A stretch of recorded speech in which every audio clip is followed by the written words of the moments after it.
سيدنا محمد وبارك وسلم اللهم صل على سيدنا محمد وعلى آل سيدنا محمد وبارك وسلم. So the last chapter we did was on repentance. It was on Tawbah, and we finished all of the Hikam mentioned in that section. We talked about a little bit of the importance of Tawbah, the different aspects of Tawbah, and kind of what Ibn Ata'illah's the aphorisms are mentioning specifically about different aspects of Tawbah and some stories related to that. So the next chapter is on solitude and detachment. So basically uzla, some form of uzla. So the first hikmah is ما نفع القلب شيء مثل عزلة يدخل بها ميدان فكرة. That nothing benefits the heart more than a spiritual retreat wherein it enters the domain of this fikr. This is what they call meditation. So before we begin this specific section, the purpose of sometimes these books of spirituality is to call you out. And specifically, sometimes it's to call the people of religiosity out. So you might think, why when these books are written, especially if you look at the Ihya, it's reprimanding scholars more than anything else. Why would it do that? And it's to show that, number one, they should know better. Scholars should know better. So if that's the case, then all the spiritual diseases that are coming, they need to be in tune and aware of that before they do anything else. So I mentioned this because starting with maybe this chapter and maybe some of the sincerity chapter that you guys did yesterday, things start to get a little bit more harsh in a way. So if it sounds harsh, I'm not calling anybody out, but it's really just the language that's used to wake us up to say, actually, this is a real problem. And this is all of these spiritual diseases that are present. There's generally the idea and the perception of these diseases are present in everybody, including myself. Everybody has this. The difference between what we'll talk about a little bit later of the awliya and just general people is that the awliya recognize that these diseases exist and they're actively working to push them away, and they spent their life training to curb them at bay. Now, that doesn't mean that once a person is at that state, then they don't get any of those spiritual diseases. They've just gotten better at managing them and pushing them away. So even when somebody reaches that state, there's still this active effort that needs to keep happening. So now, when Ibn Ataillah, he's saying nothing benefits the heart more than a spiritual retreat, he's talking about, it's just this very staunch stance that actually it's not ma nafa' al-qalba. It's not, something that'll benefit you is this, and this is beneficial for you. He's saying, no, nothing benefits you more of an individual than actually going into a state of solitude or spiritual retreat with Allah subhanahu wa ta'ala. And so the word uzla, Ghazali talks about this extensively. We will mention a little bit of the nuances behind this, but basically it means it's this heart's withdrawal from the reliance on people.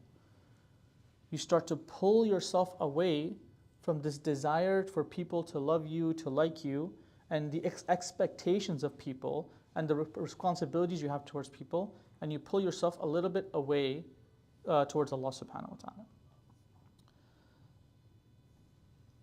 So there's two levels of uzla. The classical commentators, they distinguish between the people who are the Ahlul Bidayah and the Ahlul Nihaya. And the reason why they mention this, Ahlul Bidayah is the people in the beginning and the people in the end. And so it's talking about the path. Another thing to understand is when they say Ahlul Nihaya, like the end path, they don't mean that a person is done. It's just a term that's given to a specific group of people that have been training for a long period of time. So if you'll notice, any scholar, any person that you feel is a righteous person and has studied deen, if you look at their life, there's probably a large gap in their life that you have no idea what they've been doing. Like, where were they? And that large gap is that time that they spent training with their teachers. Part of it was ilm, and part of it was this tazkiyah. Keep this in mind for the next hikmah that we're going to do, but you can't replace this period. You can't replace this period. Anybody who tries to jumpstart and replace this period and skip it and come to the end, then they're gonna be in a much more problematic state. For example, if somebody spends 1 year in medical school, all your family members, after you spend 1 year in medical school, they start calling you, can you tell me what this is going on in my life? I'll give you all my reports. These are the charts. Can you tell me what's going on? You're like, yeah, I got this. Let me look all of this stuff up. And You barely just studied anatomy and physiology, and now you're trying to give medical advice as a first-year medical student. So that's what they're trying to say. There's no escaping those many, many years of grueling time, energy, studying you have to do to get into medicine and finish. In the same way, when you're working on your heart and your spiritual diseases, there's a period of time where you have to be in this state. And that doesn't mean you become a monk and leave the world and do everything else. But there's just like a heart, the state of the heart is in this spiritual retreat where you're not trying to mingle with too many people at the same time. This happens with the Prophet ﷺ as well, right? The Prophet ﷺ, before he got wahi, he spent a large amount of time in self-reflection. He was by himself in the cave. He was in this quiet state, just thinking about the world, in this contemplation, this meditation, and then at the consequence, at the end of that, was this wahi that came down to the Prophet ﷺ. So this word, this fikrah, it's this contemplation, deep reflection that Mufti Abdul Rahman Manghera, he mentions that this is not just like daydreaming. So some people think like, yeah, I'm just going to sit there and think about the world and what's going on and how things are moving. It's not that. It is this deep internal reflection that you have about yourself.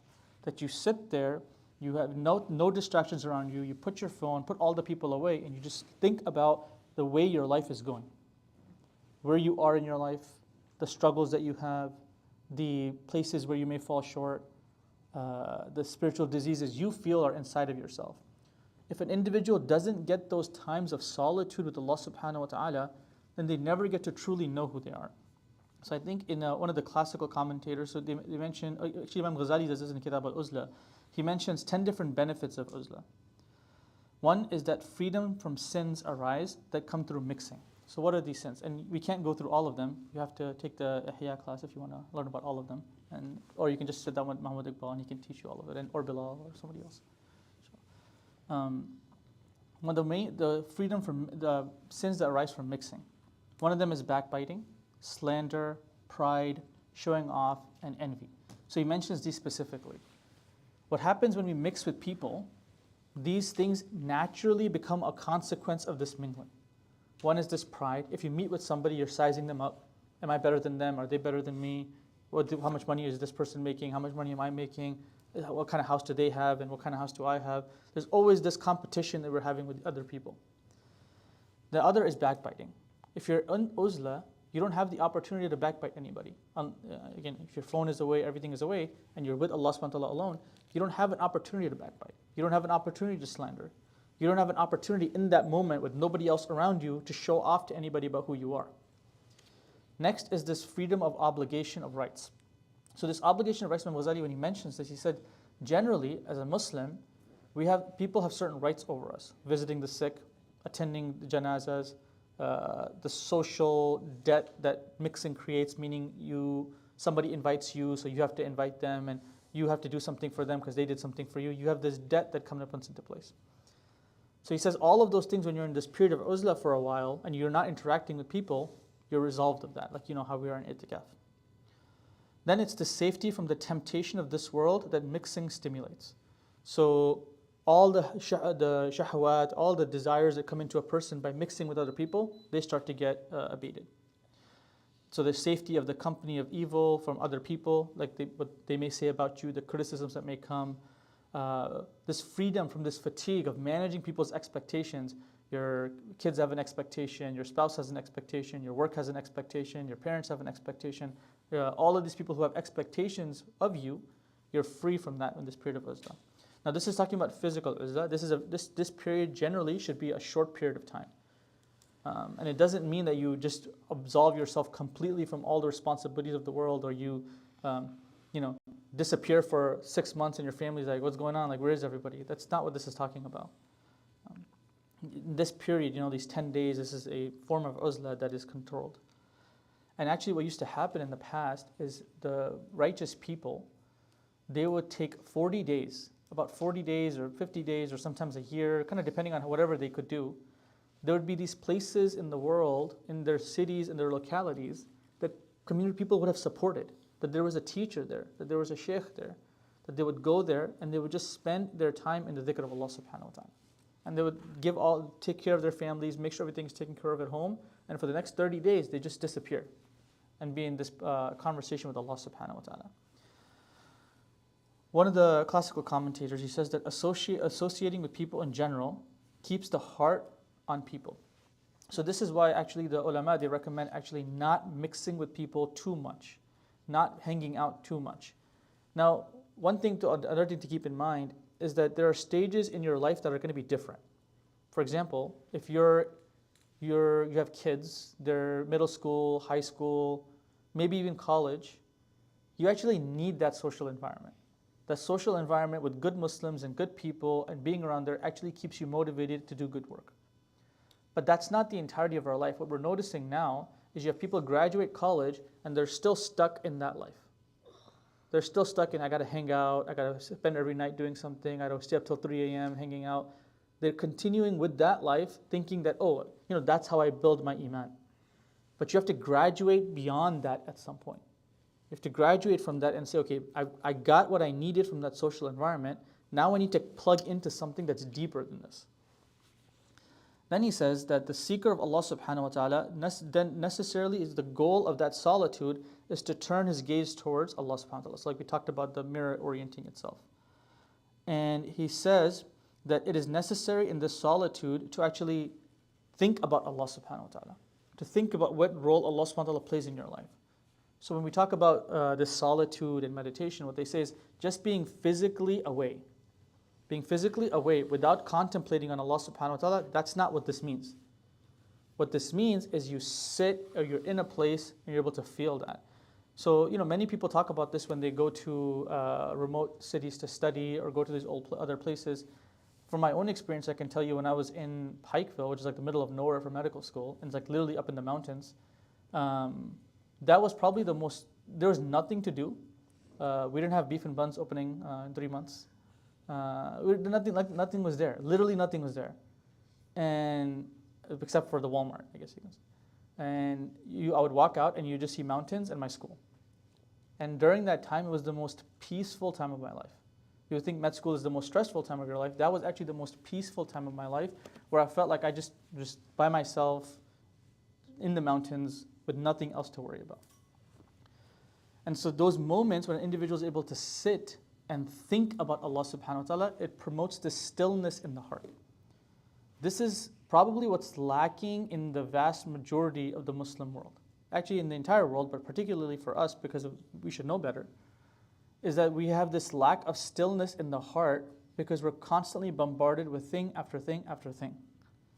It's really hard for us to sit down and just stay still and be okay with being a little bored for a little bit. We just need some type of constant thing or interaction with something, and we start getting fidgety. You have the fidget spinners. Why do you have that? Because we need to be fidgeting or playing with something all the time. So the central message that this kind of specific hikmah does is that the single most effective medicine, what Allah is saying, is this uzla. And it's Imam Ghazali, if you read his books, the idea is that this uzla is not supposed to be permanent. What happens is an individual, when they spend time in this state, they feel this benefit. They get this closeness to Allah subhanahu wa ta'ala. They feel that, I'm not around people, I'm not sinning as much as I used to. I'm not messing up as much as I used to. I'm not hurting other people as much as I used to. So I want to be in this state all the time. But that's really not what is being mentioned here. And this is now then goes back to the bidayah and nihaya. Bidayah is the people from the beginning stages of their spiritual journey. In the beginning stages of their spiritual journey, an individual needs longer periods of uzla. They need larger periods of time where they spend alone with Allah subhanahu wa ta'ala. And consistently, one of our teachers would tell us that it should be at least 15 minutes a day, if not longer. But then, so we asked, so how long should it be? And the answer was, I think Sheikh Omar actually mentioned this the other day, where he said, the person's answer was, you're trying to dig a well. And if you're trying to dig a well, and you start one day and you start digging in one place, then okay, I'm going to start dig from this place again, and then start from a different place the next day. You're never actually getting any depth. You're just digging a bunch of potholes everywhere. But if you spend a larger amount of time digging in one place, you're actually going to make progress. So the idea is that there should be some lengthy period of time that you're able to do that. And again, we don't have time outside of Ramadan to be able to do those things. We don't have time outside of these 10 days to do those things. So when you get an opportunity, we should maximize that. And also there should be refresh points. So right now we have these last 10 nights to spend time in solitude and closeness to Allah subhanahu wa ta'ala and talking to Allah subhanahu wa ta'ala. Then in a couple of months we're going to feel this decline. We should plug into something. Some i'tikaf program in the masjid, some regular program in the masjid that allows us to refresh that for a little bit. And when we enter into the next Ramadan, it's not like we're starting up, getting here at the end of Ramadan, then by the time we reach next Ramadan, we're back down here again. It's so that we're here, there's a little bit of a decline, pushes us back up, there's a little bit of a decline, pushes us back up, so that when the next Ramadan hits, we're flying. So that's the purpose of this uzla. The next hikmah, ادفن وجودك في أرض الخمول فما نبت مما لم يدفن لا يتم نتاجه.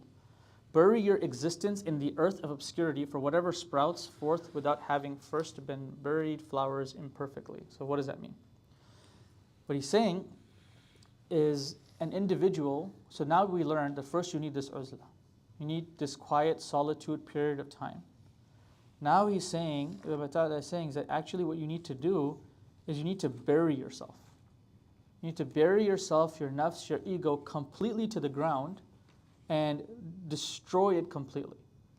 So that when you're able to destroy it completely and then you bury yourself deep into the ground, that is when the fruit is going to be able to come out. That is when the plant is able to grow properly. So one of the biggest problems that is kind of mentioned here, kind of speeding up a little bit, but let's do this first. So كَمَثْلِ حَبَّةٍ أَنْبَتَتْ سَبْعَ سَنَابِلِ فِي كُلِّ سُنْبُلَةٍ مِئَةُ حَبَّةٍ. That the likeness of those who spend their wealth in Allah subhanahu wa ta'ala's way is that of a grain or corn. It grows 7 ears and each ear has 100 grains. So this ayah is talking about, it's also using this fertile soil kind of metaphor. In the Quran, Allah subhanahu wa ta'ala mentions this a couple of times. In the hadith of the Prophet ﷺ, we hear this heart being this fertile soil that's allowing things to be able to grow. And then we also hear the other example of the heart being like a rock for people whose heart has been totally obscured or blackened or dark, that water comes upon it and it just kind of pushes off. So this metaphor of our heart being a soil, a fertile soil, is being used regularly to show us that as an individual starts working on themselves, then that can allow the fruits of the labors of Allah subhanahu wa ta'ala, the fruits of the labors of our own selves, that the nur of Allah subhanahu wa ta'ala can descend on an individual. So now, this word that's being used is khumul. This word khumul belongs to like this cluster of terminology in the tazkiyah, tasawwuf world, that means that an individual is in a state of faqr, is in a state of spiritual poverty. And it relates to your death of your nafs.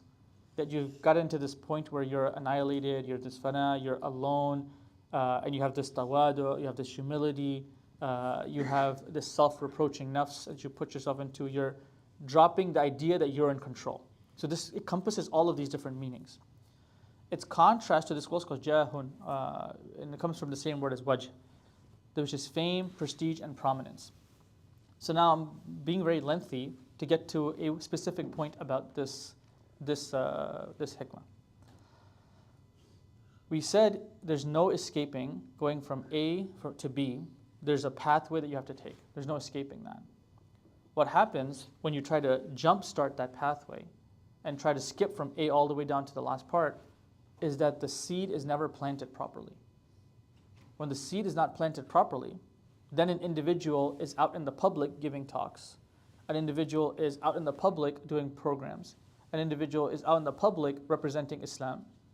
It's only a matter of time before they will fall, especially if there's no connection to the teacher. So a couple of things happen here. An individual, they start learning a little bit about deen. They start getting closer to Allah subhanahu wa ta'ala, they learn a little bit about deen, and then they say, I'm going to start my own social media channel and tell people about Islam. And they start spreading, and maybe they get viral, and people start telling me, you're such a good speaker, you should keep speaking more. They get invited to different places. And all the while that's happening, their ego is being fed immensely. So how are they going to bury that ego if they don't even recognize that that's happening? It's actually a very dangerous place to be. It's a very dangerous place to be when you are put in the public limelight too early without going through that pathway of rectifying yourself. So there's a person who came, Bayezid Bustami. he was a scholar, and somebody came to him and said, you talk about all of these like spiritual things and how people are benefiting, and you see that there's this amazing benefit that people are getting from their salah. Like, I don't see any of that. What are you talking about? And so Bayezid al-Bastami, he responds to him that even if you fasted and prayed for 300 years, you would never find it. Because the man that said, I fasted for 30 years, I prayed for 30 years, I don't feel any benefit that you're talking about. So even if you fasted for 300 years, you wouldn't benefit. So then the man asks, what's the cure? How do I fix this about myself? So Bayezid al-Bastami, he goes to him and he gives him like all these weird things to do. All these interesting things to do that basically curb his entire nafs. Basically, one of them was like, you just need to go on the street and tell people how bad you are. Or like have people throw something at you. And he says, what are you talking about? Like, you know who you're talking to? Do you know who you're talking to? You're asking me to go do that? And then he says, this is why. This is your minor shirk. You're so obsessed with your own self that there's no way you're going to find the benefit in the deen of Allah subhanahu wa ta'ala. There's no way you can find benefit in salah and dhikr when you're so obsessed with your own self. This is a very hidden disease. It's not easy to see, and if you're in that state, it's not easy to see. This is why it's really important to have a guide. And it's now been stressed, in multiple different passages of the Hikam, and he's emphasizing this. He's telling you, number one, we'll talk about how to find a teacher. What does it mean to actually have a teacher? What is the benefit of actually having a teacher? Now, one thing that happens is people come, they take a teacher, and like, yeah, man, this is my sheikh. Okay, when was the last time you talked to him about what's going on in your life? Oh, it's been a year, but this is my sheikh.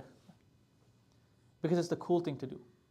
It becomes the cool thing to do that this is my teacher, this teacher's so famous, he's so great, and I'm connected to them in some way. Which is, it's fine, alhamdulillah, you have a teacher you can go to. But the idea of a teacher was not to do that.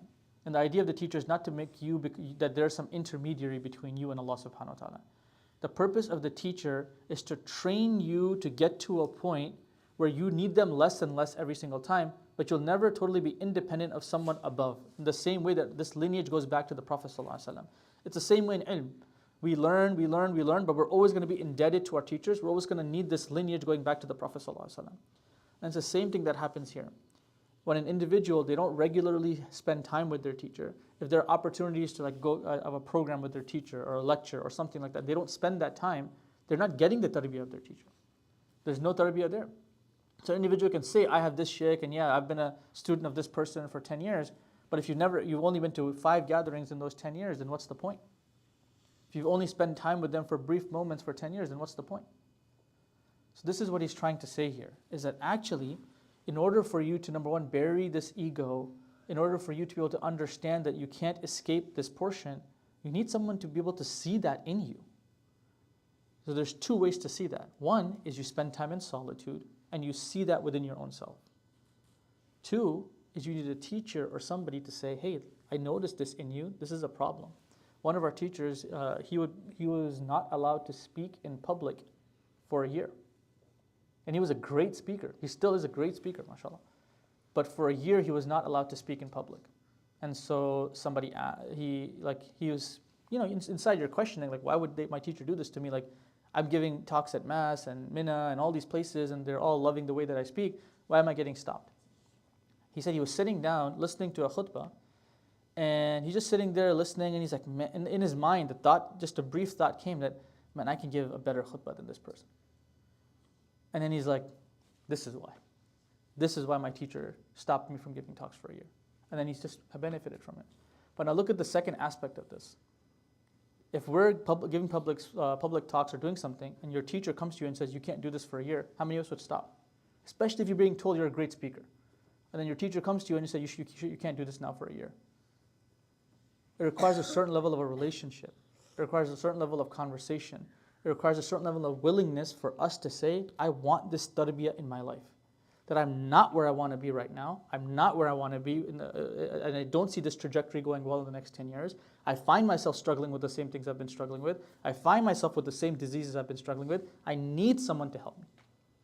And I need someone to help me bury this to the ground so that in 10 years from now, 15 years from now, I have these fruits of the spirituality that are present. And Sidi Ahmad Zarruq, he mentions that, this khumul, again, he's saying that it doesn't mean this abandonment of the world completely.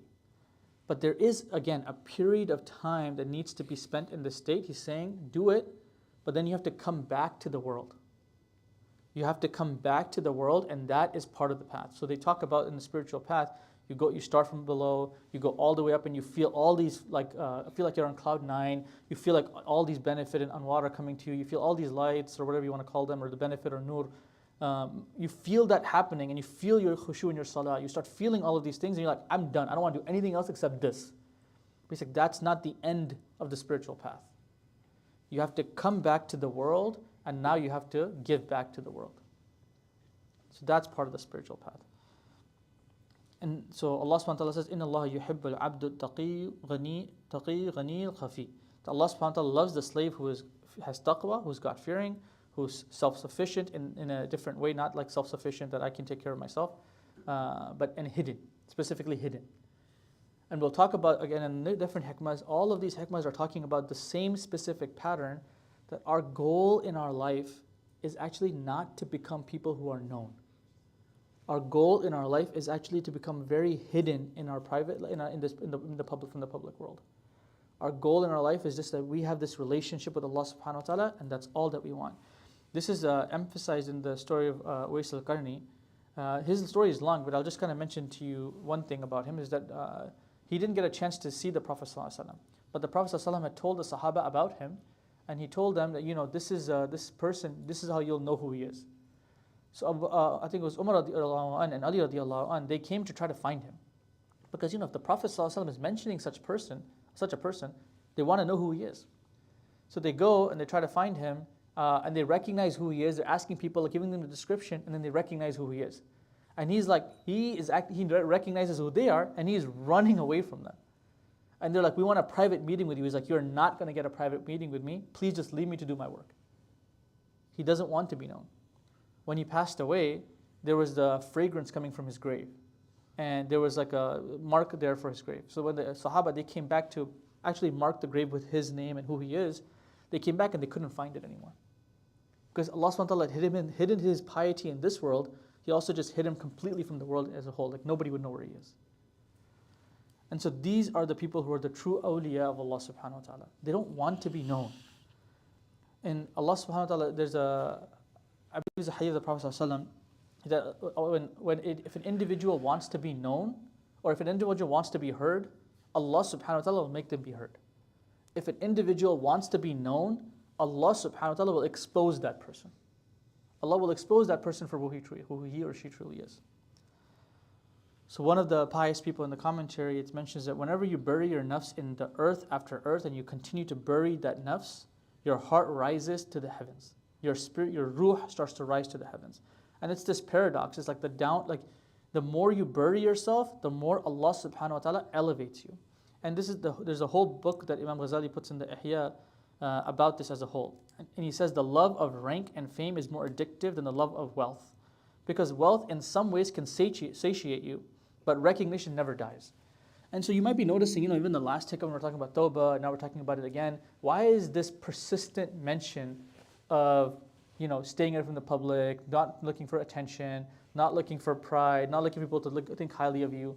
Because if you look at the major source of your decisions, the major source of our decisions often are, what are people going to think about me? If I do this, what are people going to say? If I go into this job or this career, what are people going to say? If I take this step, what are people going to say? And one of the classical commentators, he mentions that the servant today is rarely alone with his Lord. His worship, that's performed in front of an audience. So what is he talking about?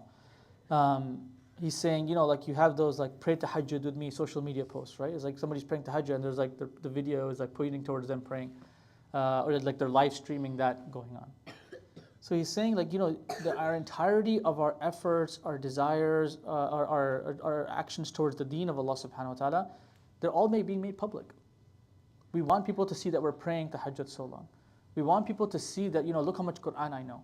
We want people to know, look how beautiful my recitation is. And then there's one thing to recite the Quran and have it being posted for the people's benefit so you get the reward for people listening to Quran.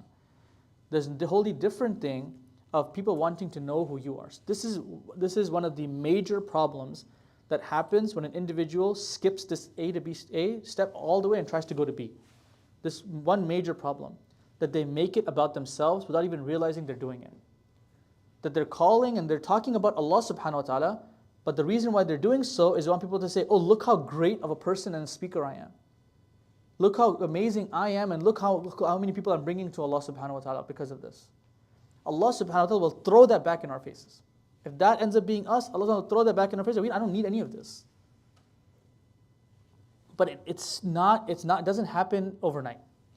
It's the slow trickle of doing it. You're initially very sincere. You're like, I learned a little bit of deen. I want to pass it off to people. I want to teach people about deen. And then you get a little bit more knowledge and somebody says, wow, man, that was such a great talk. And you're like, man, I'm doing this. I'm a pretty good speaker. And then you do another one and you get invited to a bigger thing and a bigger thing and a bigger thing. And then eventually you feel like you're some top dog or top scholar who is able to give deen to so many people. There's still the amount of effort or time that you put studying is still very little. That skip happens immediately. One, if there's no teacher in place, there's no checks and balances in place, and you'll notice it in yourself if this starts happening. And when you're calling to people, you want them to come to your thing rather than the deen of Allah subhanahu wa ta'ala. You want them to come to your institute. You want them to come to your masjid. You want them to come to your program rather than the deen of Allah subhanahu wa ta'ala. That is the key difference between the people of Allah and the people who are doing it for fame, pride, and other things of this world. And he says that the actual main goal of all of this is that an individual gets the ma'rif of Allah subhanahu wa ta'ala. So then you might say, this question comes up in our class, it's like, okay, so what if I'm giving talks for the sake of Allah subhanahu wa ta'ala? Like I want to give talks, I want to do this, and this is the thing I want to do. And the answer to that is, when did that become the only route of khidmah? There's so many other opportunities for khidmah. There are so many different things an individual can do that need to get done that nobody else is doing. So are we doing those things? Are we as excited about cleaning the bathrooms of the masjid? Are we as excited about vacuuming the masjid? Are we as excited about babysitting or watching all the rowdy kids running around in the masjid as we are about giving a talk in front of people? If not, then why are we really doing it?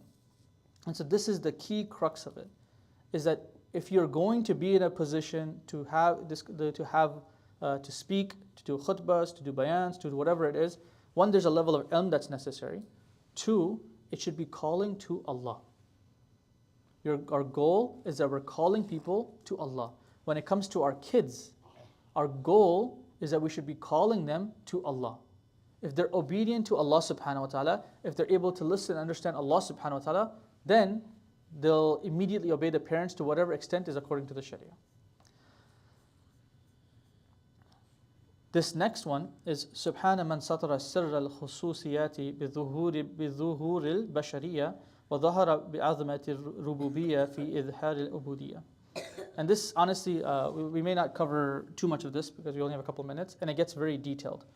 But what's basically happening as a summary of this hikmah is Ibn Ataillah is glorifying Allah subhanahu wa ta'ala. He starts with he's amazed, he's bewildered. He's saying, how amazing is this that these inner realities of the deen of Allah subhanahu wa ta'ala are actually hidden in the awliya of Allah subhanahu wa ta'ala. That Allah subhanahu wa ta'ala allows them to see these realities of Allah subhanahu wa ta'ala because of the time that they're spent, and He actually hides these awliya. So in the beginning, the first step in the stage of trying to get closer to Allah subhanahu wa ta'ala was to try to bury yourself.